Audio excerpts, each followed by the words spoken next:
whoop your ass.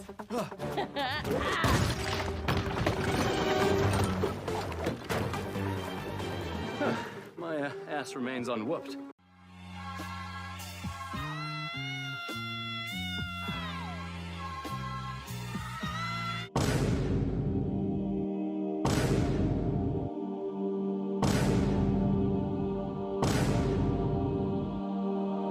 By the grace of God, Daredevil Born Again was given a second chance. After some massive changes mid-production, will it be enough to save the series and turn things around for Marvel? Or is it too little too late? It's crazy to think that season 1 of Daredevil came out almost 10 years ago. What? We're flying to Philadelphia! Oh, hell no! That's hell no! In order to remember what made the series so special back then, we gotta take a look at the state of superhero media. 2015 may not have been the peak of the MCU, but it's clear that Marvel was on top and continuing to gain momentum each and every year. The MCU was just wrapping up Phase 2, and when you compare to some of the other superhero projects that were coming out around that time, well, let's just say that Marvel was doing a fantastic job. Say that again? Things were different on the small screen though. Superhero TV shows were quickly gaining popularity with mainstream audiences, thanks to the CW's Arrowverse. Shows like Arrow and The Flash were big hits at the time, finding success with its more lighthearted and campy tone, something that the CW would become notorious for in the years to come. Felicity Smoke. You have failed this omelet. Oh, brother, this guy stinks! Despite Marvel's attempt at bringing superhero content to TV in the form of Agents of S.H.I.E.L.D., DC clearly dominated the sector, and that worked for a while, but there were growing concerns among fans. Some felt that the CW shows were getting stale and repetitive. After all, having a 23-episode season meant that there was less room for concise storytelling. That became evident with the villain of the week format that these shows adopted, which quickly felt bloated. This also came at a time when a lot of the most popular TV shows were ditching that 23-episode framework for something leaner. I mean, come on, how many times can we watch The Flash realize that in order to beat the villains, he just has to run faster? Barry, run!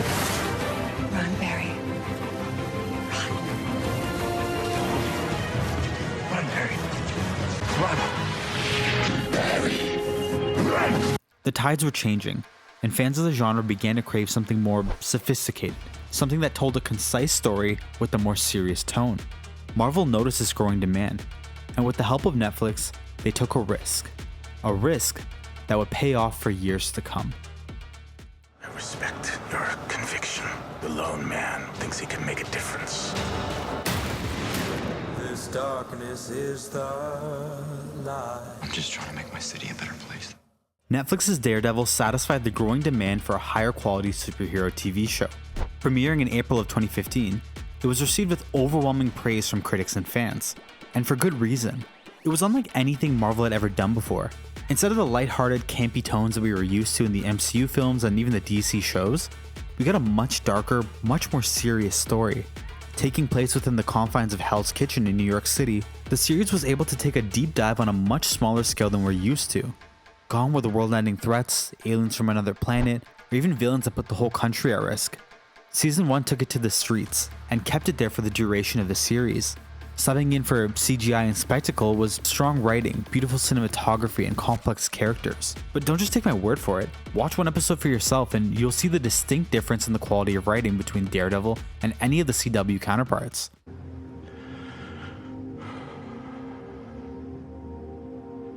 Did you blow up those buildings? Shoot those cops? You really even need to ask that? Yeah, I think I do. It was Fisk.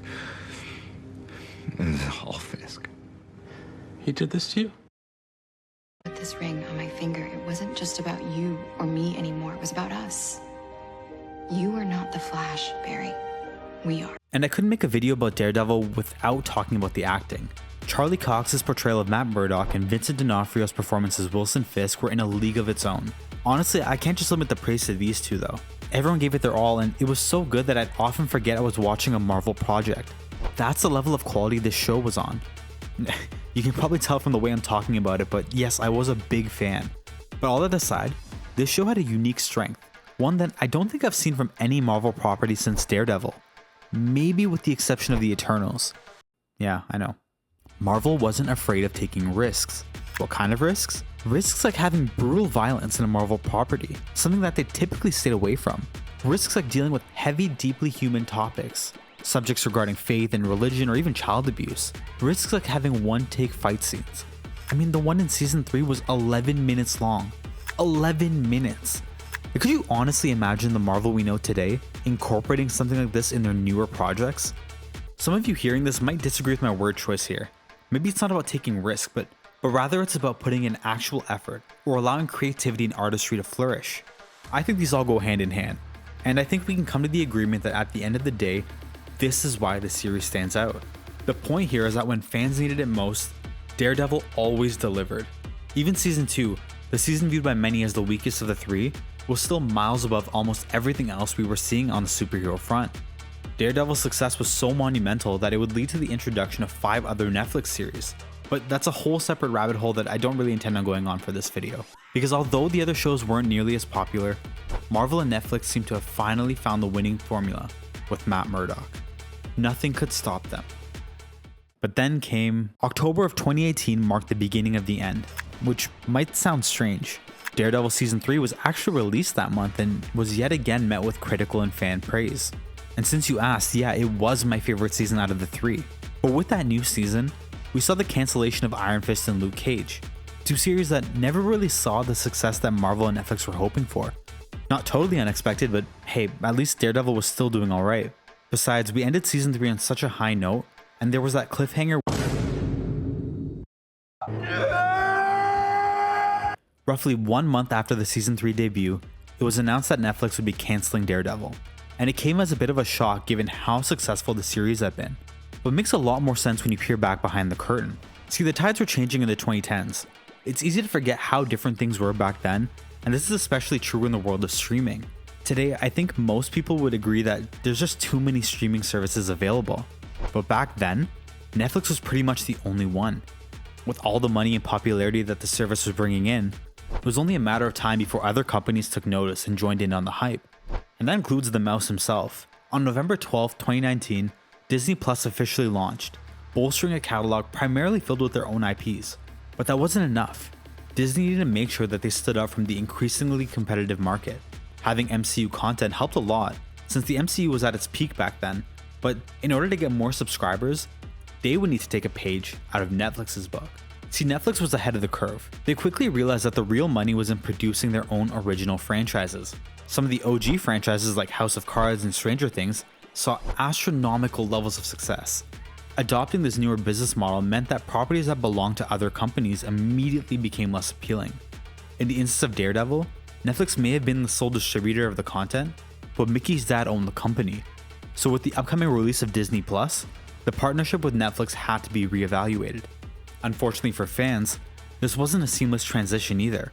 As part of the contract between Disney and Netflix, Disney wasn't allowed to use the Daredevil IP for 2 years after the show's cancellation.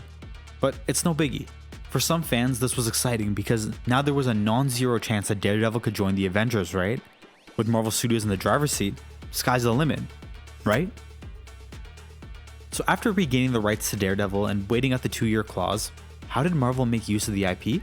Well, Charlie Cox did make an appearance in Spider-Man No Way Home as a lawyer for Peter Parker, which, well, I'm not gonna lie, I was really hyped. And I certainly wasn't the only one. I mean, my theater actually cheered and clapped when he was on screen. Although it wasn't much of a cameo and his appearance wasn't all that important to the story, just knowing that he was still kicking around was really good to see. Maybe we'd be seeing more of him in future Marvel franchises. Well, we did. Now, whether that's still a good thing is up in the air. His next major appearance was in... His next major appearance was in She-Hulk. The Daredevil we saw in She-Hulk was unrecognizable from the Netflix series, partially because he wore a new suit, but also because he was much more lighthearted and upbeat. Although we still got to see some decent fight scenes, the tonal shift in treatment of the character was naturally divisive for fans.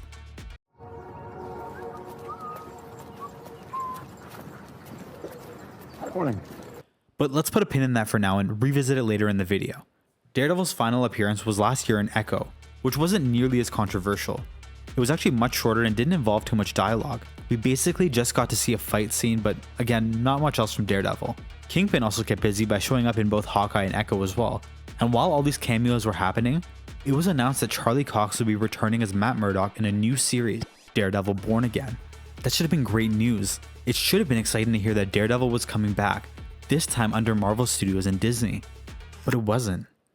Look, I don't want to be a downer or anything like that, but let's be real here. Daredevil's first 3 appearances in the MCU were not only mediocre at best, but they also gave credence to a lot of the fears and concerns that fans had. People grew to love the dark, gritty tone, which everyone knows isn't exactly Disney's forte. In comparison to any of the MCU installments after Phase 3, there's nothing comparable to Netflix's Daredevil.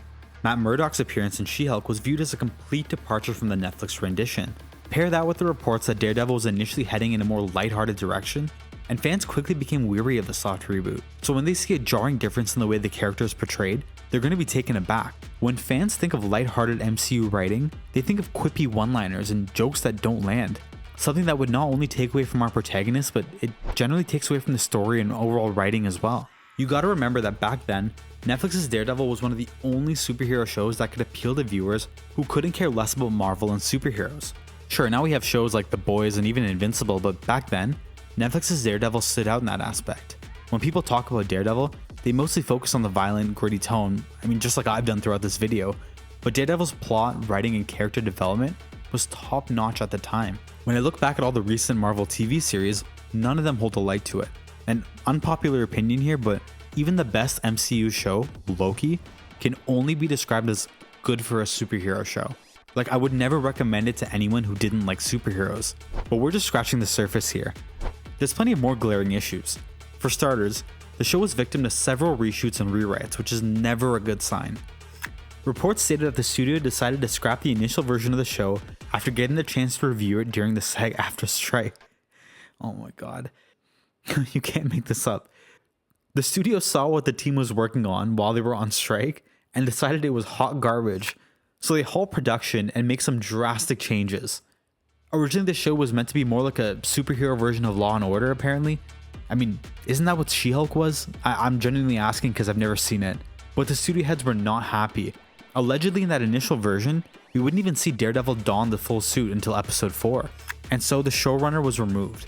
Now, you may view that as a good thing, and I'll talk about why it might be later on in the video, but it does introduce an opportunity for tonal inconsistencies and plot holes throughout the series.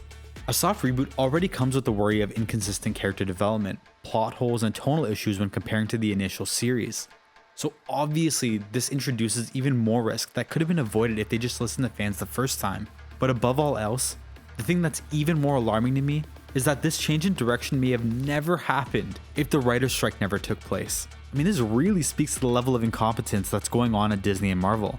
Now, I already know I'm gonna get some smartass in the comments who says, well, Netflix didn't actually make the show, it's actually ABC Studios who worked with Marvel.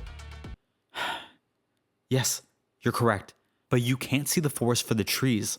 I hope I used that correctly. The concern that people have is 100% valid, because we can see with our own eyes the type of show we were able to get back then versus how this one might play out. I don't know, to me, regardless of this point, I think the concern is 100% valid. But look, I'm not one of those people who's just gonna needlessly hate on something. Daredevil Born Again has enough going for it that it actually has me intrigued. I for one am happy we still get to see Charlie Cox and Vincent D'Onofrio reprise their iconic roles. At this point, both actors are experts at their craft, and their talent in conveying so much emotion and highlighting all the strengths and weaknesses in their characters is just something we haven't really seen much of in modern Marvel properties. To a lot of fans, these characters are easily the best acted hero-villain combo out of all the Marvel TV series. Some going so far to say that they're the best acted characters in the MCU. We also get to see Jon Bernthal return as the Punisher, which is an added bonus. He's the best part of Daredevil Season 2 in my opinion, and I'm excited to see where they take his character in the new series. We also got blessed with this last minute surprise that both Karen and Foggy will be rejoining Matt Murdock in the soft reboot, something that wasn't initially going to happen. The dynamic between these three is easily one of the best aspects of the Netflix series. Now that being said, the paranoid side of me has a really bad feeling. Right, okay, we'll keep it to the positives. I know I mentioned that all the reshoots and turbulence during production is usually a bad sign, but if we view it from a more optimistic lens, then you could look at all the reshoots as Marvel trying to course correct for their past mistakes. Every time we've seen Disney embrace this mature rating for one of their Marvel properties, like Deadpool 3, it turned out to be a huge success for them. Maybe they've come to the realization that fans want this more mature content from Marvel projects. After all, they did swap out the original showrunners after being unsatisfied with the initial footage. Who did they bring on board instead? The showrunner for Netflix's Punisher series. Now, will this decision pay off? I mean, so far it looks promising. The first trailer they released surprised a lot of fans like myself, and showed that they weren't kidding around. Based off the trailer, it looks like the series is aiming to maintain this darker tone, supplemented with violence that's definitely meant for a mature audience. There's one scene in particular that I'm thinking about, but I'm not going to show it here because I don't want to get this video age restricted. But if you saw the trailer, then you'll know exactly what I'm talking about. It also looks like Kingpin and Daredevil's relationship will be at the center of this soft reboot, similarly to Season 1 and Season 3. From the outside looking in, it looks like they've smartened up for this series by focusing on what fans enjoyed, and just giving more of it. Apparently the reboot is adapted from a beloved storyline from the comics, which of course is an added bonus, but I'll be honest, I don't know anything about that, so I'll just leave it to the experts in the comments below. I wanted to end on a more hopeful note because I genuinely want this series to be good. Daredevil is one of my favorite TV shows ever, and the trailer really looked promising, but it'd be naive of me to ignore Marvel's track record as of late. Needless to say, the show has big shoes to fill, and I'm hoping it doesn't disappoint. Either way, I'll be making another video once the season is done, so be sure to like and subscribe so you don't miss that. Thanks for watching and stay winning.